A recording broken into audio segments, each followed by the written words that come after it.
उत्तराखंड में मुख्यमंत्री नीतीश कुमार का बेटा निशांत कुमार मेन एक्यूज है। मैंने आज सीबीआई डायरेक्टर को मैं सबूत देने के लिए कल दिल्ली रवाना हो रहा था, उसमें मेरी अवैध पूर्व आईपीएस अधिकारी अमिताभ दास को पटना पुलिस ने उनके पाटलिपुत्र में मौजूद और स्थित आवास से गिरफ्तार कर लिया है। 13 फरवरी 2026 को उन्हें गिरफ्तार किया जाता है और वही ये अमिताभ दास हैं। ये 1994 बैच के आईपीएस अधिकारी हैं और 2018 में इन्हें सरकार जबरदस्ती रिटायर कर देती है। विदाउट एज, जब इनका उम्र नहीं हुआ था तो इनको समय से पहले रिटायर कर दिया गया था और ये अपने काफी बेबाक अंदाज के लिए जाने जाते हैं। चाहे कोई भी सरकार हो, केंद्र सरकार हो, राज्य सरकार हो, उसके खिलाफ किसी बयान को देने में बिल्कुल भी नहीं झिझकते हैं।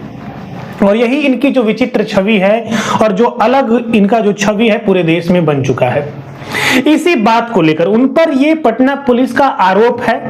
पॉक्सो एक्ट के तहत उनको ये गिरफ्तारी की गई है और उनके ऊपर मुकदमे दायर किए गए हैं कि जो नाबालिग छात्रा नीट एस्पिरेंट्स की मृत्यु संदिग्ध हालत में शंभू गर्ल्स हॉस्टल पटना में हो गई थी, उसके पहचान को इन्होंने उजागर कर दिया है। और कानूनी तौर पे माने तो वो छात्रा माइनर थी, यानी कि अंडर 18 थी, उसकी जो एज है वो 18 ईयर से कम है। यही कारण है कि उसकी राइट टू प्राइवेसी जो उसके पहचान को इन्होंने उजागर कर दिया है। इसी बात को लेकर इनके ऊपर मुकदमे दायर किए गए हैं। और दूसरा एलिगेशन इनके ऊपर ये लगा है कि जो बिहार के फेमस पर्सनैलिटीज हैं, जो लीडर्स हैं, चाहे बिहार के होम मिनिस्टर सम्राट चौधरी हो गए, चाहे बिहार के मुख्यमंत्री के बेटे निशांत कुमार हो गए, इनके खिलाफ इन्होंने डायरेक्ट तौर पे अपने सोशल मीडिया अकाउंट्स और वीडियोस में ये पोस्ट करके बात बोला है कि ये लोग इन्वॉल्व हैं इस केस में, इस मामले में। ये तो रहा दूसरा।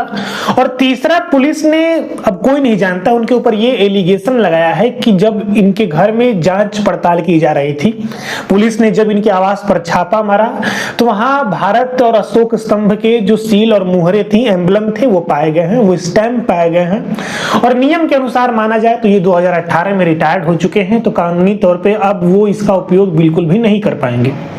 तो ये तीन मुख्य जो आरोप है वो पुलिस ने उनके ऊपर लगाया है। अब जान लेते हैं कि मामला आखिर क्या है, आखिर उन्होंने ऐसी कौन सी गलती कर दी है। जब पुलिस उन्हें पकड़कर ले जा रही थी तो सोशल मीडिया के सामने जो मीडिया के पर्सन थे, वहां पे जो मीडिया के कैमरे थे, उसके सामने उन्होंने चिल्लाकर और तेजी से इस बात का कहा कि बिहार के मुख्यमंत्री नीतीश कुमार के बेटे निशांत कुमार मेन एक्यूज्ड है इस केस में, और ये पुलिस और ये प्रशासन और ये पूरा सिस्टम निशांत को बचाने के लिए मेरे आवाज को दबा रहा है। ये सिस्टम नहीं चाहता है कि मैं खुले तौर पे निशांत को निशाने पर लूं और मैं कोई भी ऐसा प्रूफ दूं, इसीलिए मेरे आवाज को दबाया जा रहा है। और जैसे ही ये देखा गया है कि नीट मामले में पप्पू यादव भी बहुत तेजी से उसमें इन्वॉल्व थे, उस पर बातें उठा रहे थे, मुद्दे उठा रहे थे, उसके बाद में पुलिस ने उन्हें भी गिरफ्तार कर लिया उनके पुराने मामले का हवाला देते हुए। बहरहाल वो छूट चुके हैं। तो यही मुद्दा है। उन्होंने अपने सोशल मीडिया पर ये पोस्ट किया, इस वीडियो में बताया कि जो भी लड़की की मृत्यु हुई है, जहानाबाद की जो लड़की शंभू गर्ल्स हॉस्टल में संदिग्ध हालत में मृत्यु में पाई गई, उसके जो फॉरेंसिक जांच है, जो पोस्टमार्टम रिपोर्ट है, वो ये बताते हैं कि उसके साथ जबरदस्ती और यौन शोषण किया गया है। इससे ना ही हमारा मेडिकल भाग रहा है और ना ही पुलिस प्रशासन तो इसको स्टार्टिंग में दबाने तक की कोशिश कर रही थी। लेकिन अभी इसी बात को लेकर उन्होंने कहा कि मुख्यमंत्री के बेटे खुद डायरेक्ट इसमें इन्वॉल्व है और उसका डीएनए टेस्ट होना चाहिए।